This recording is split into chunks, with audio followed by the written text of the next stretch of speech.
Kasakit bilang isa ka Pilipino nga kapwa tagyapon Pilipino nga ginapanubo nga ginapanubo. Ibalik nila ang kwarta sa tao tapos mapapriso sila lifetime para mabayaran nila ilang mga sala. For me, disappointed gid ko. Do madulaan ka na gana magbayad buhis kay tibalaan mo naman ang kwarta mo kung di nagakadto. So ang aton gali mga tax hindi gali nagamit sang sakto nga paggamit sa aton na gobyerno. Dapat kitang Pilipino maghiliusa man, hindi maginaway tungod lang sa kwarta. Hindi lang siya nakaapekto sa gamay nga individual but ang kabuuan gid sa Pilipinas. Manggarano ng Pilipinas eh. Kaso ang problem is mismo ang mga officials nga dapat magbulig sa aton nga magunwad pagid ang aton nga bansa. Amo pud na sila ang nagakuan man para magbagsak. Bisan minimum lang. Tani kamot kami, tani kamo man. Ngara sa gobyerno.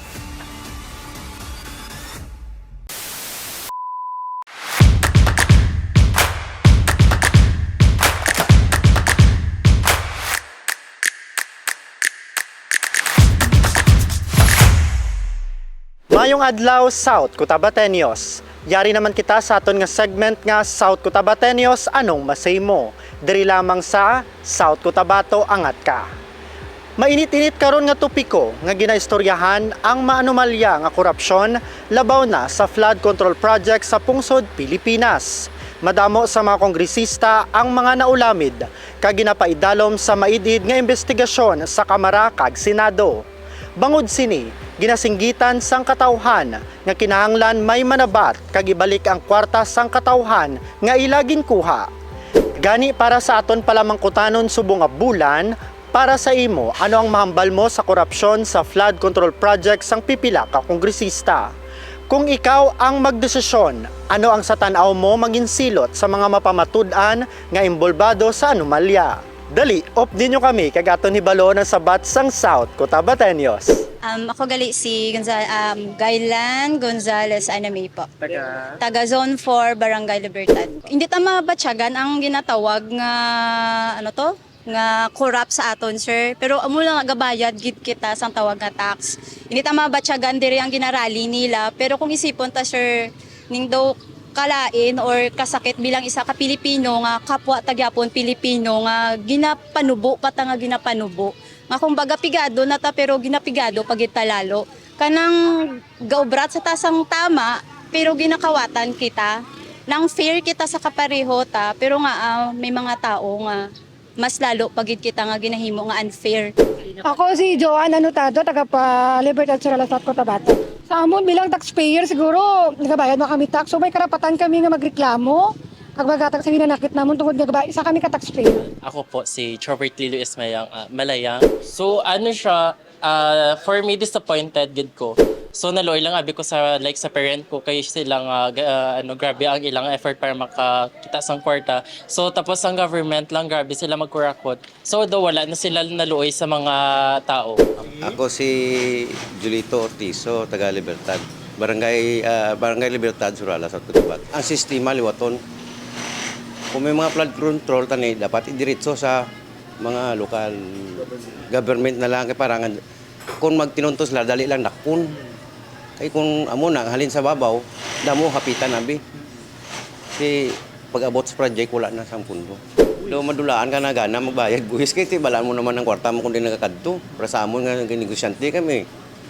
Gamay-gamay lang namon nga mali sa BIR, pinahan kami sa BIR sang lag ko.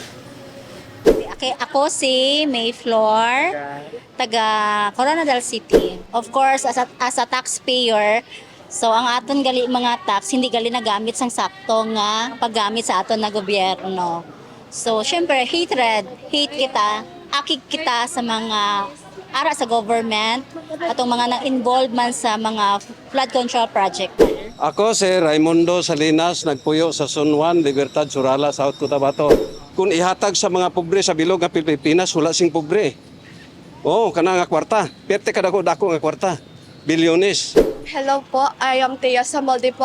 So for me po, dako-dako ang epekto niya since ang flood control is hindi lang siya nakaapekto sa gamay nga individual but ang kabuuan gid sa Pilipinas. Ang mga naghimo is just kanang nagstilang sila daw wala lang labot daw wala nila nakitang epekto or okay lang sa ila or wala nila na feel kung ano ang naging results ng ilang nga nahimo po. Ako si Lablin Caldeo, taga Sorala South, Cotabato, Barangay Libertad. Siyempre, Sir A, it's heartbroken man as a citizen.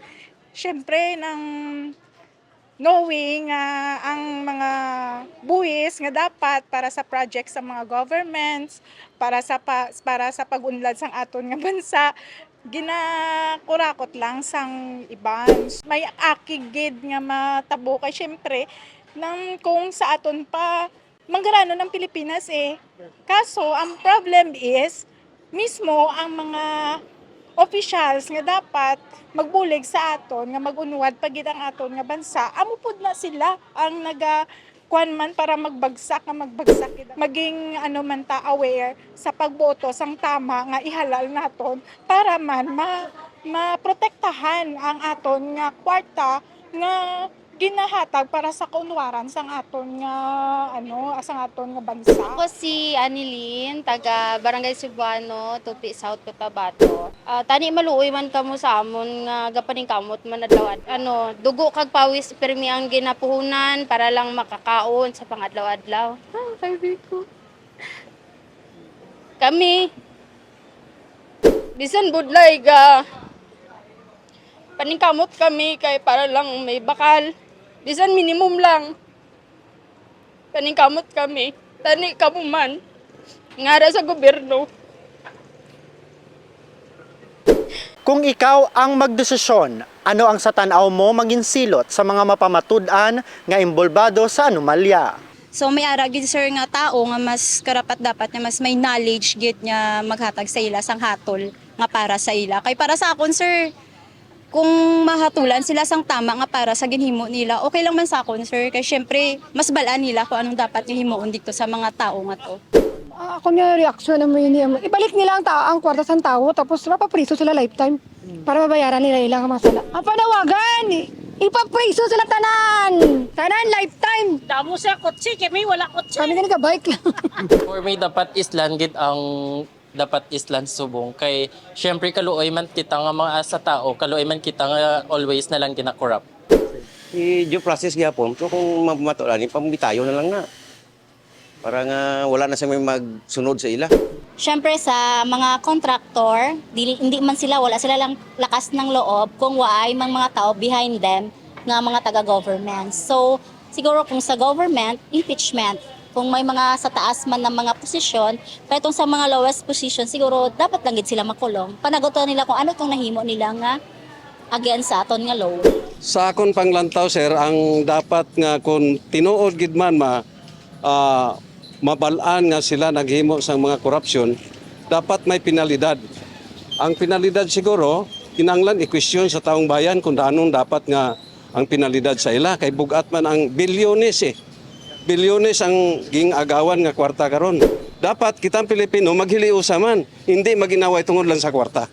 Mga kwarta nga nakuha nila, they should pay it po, and then after that, dapat po sila nga ikulong since unfair man nga pagtapos nila bayaran, pabayaan na lang sila tapos it's better po na ihalin sila sa Senado. Kay sala, ihukman ka. So, amo na dapat kita maging aware sila nga kung may kasalanan, dapat pagbayaran. Kag kung may aragid man kamusang sala, tani baydan nyo man ang inyong giano sa amon kay tanan man ta apektado, lalo na kami nga mga imol. Gapaning kamot sa adlaw-adlaw. Tani lang. Ibalik nyo man ang hustisya sa amon nga mga nga mga pigado.